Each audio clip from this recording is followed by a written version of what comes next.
బాపట్ల పర్యటనలో వైఎస్ షర్మిల మాట్లాడిన మాటలు చాలా అభ్యంతరకరం.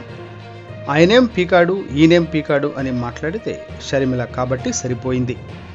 అదే ఇంకొకరు అయితే బాపట్ల కూడా దాటనిచ్చేవాళ్ళం కాదు. పెయిడ్ ఆర్టిస్టులు, పేయింగ్ గెస్టులు ఎంతమంది వచ్చినా వైఎస్ జగన్మోహన్ రెడ్డి గారిని, వైఎస్ఆర్ కాంగ్రెస్ పార్టీని ఎవరూ ఏమీ చేయలేరని మీడియా సమావేశంలో మాట్లాడిన బాపట్ల శాసనసభ్యులు కోన రఘుపతి గారు. జగన్మోహన్ రెడ్డి గారిని చనిపోయినటువంటి కాంగ్రెస్ పార్టీ భూస్థాపితం అయినటువంటి కాంగ్రెస్ పార్టీ, ముఖ్యంగా షర్మిల గారు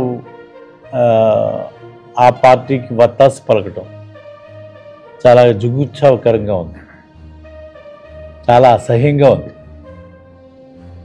ఎందుకంటే రాజశేఖర రెడ్డి గారి పేరుని ఛార్జ్ షీట్లో వేసి చనిపోయినటువంటి వ్యక్తి కనీస మర్యాద లేకుండా ఆ రోజు రాజకీయ చదరంగంలో జగన్మోహన్ రెడ్డి గారిని ఒంటరి చేయడానికి కోసం ఆ కుటుంబం మొత్తాన్ని నాశనం చేయడానికి పూనుకున్నటువంటి కాంగ్రెస్ పార్టీ, ఒకళ్ళ ఎజెండాలు ఇంకొకళ్ళు, ఒకళ్ళ జెండాలు ఇంకొకళ్ళు మోసేటువంటి ఒక చెత్త సంస్కారం ఈరోజు మనం చూస్తూ ఉన్నాం. ఎవడు ఏ పార్టీలో ఉన్నాడో తెలియదు, ఎవడు ఏ జెండా మోస్తున్నాడో తెలియదు, ఎవడిది ఏ స్టాండో తెలియదు. ఇక్కడ ఒక పార్టీ ఇక్కడ ఒక మాట మాట్లాడతారు, పక్క రాష్ట్రంకి ఒక మాట మాట్లాడతారు, అక్కడ తిట్టొస్తారు, ఇక్కడ పొగుడుతూ ఉంటారు. ఇదేమి రాజకీయం, ఇదేంటో మనకి తెలియదు. షర్మిల పరిస్థితి కూడా అంతే. చెట్టు పేరు చెప్పుకొని కాయలు అమ్ముకునే రోజులు కాదు ఇది. షర్మిల ఆమె మాట్లాడినటువంటి మాటలు, ఆయన ఏం పీకాడు ఈయన ఏం పీకాడు అనేటువంటి మాటలు చాలా అభ్యంతరకరమైనటువంటి మాటలు. ఆమెను కాబట్టి ఊరు దాటించాం,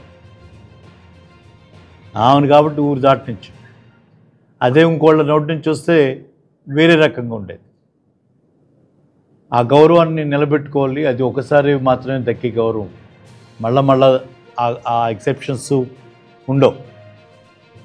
వాటి కూడా దయచేసి ఆ సంస్కారం, ఆ కుటుంబాన్ని చూసి గౌరవంతో విని భరించమే తప్పించి చేతకాక కాదు. ఊడతో ఊపులకి, పిచ్చి పిచ్చి మాటలకి ఇక్కడ ఎవడు భయపడేవాడు ఎవడు లేడు. ఈ పెయిడ్ ఆర్టిస్టులు ఎంతమంది వచ్చినా, పేయింగ్ గెస్ట్లు ఎంతమంది వచ్చినా జగన్మోహన్ రెడ్డి గారిని, వైఎస్ఆర్ కాంగ్రెస్ పార్టీని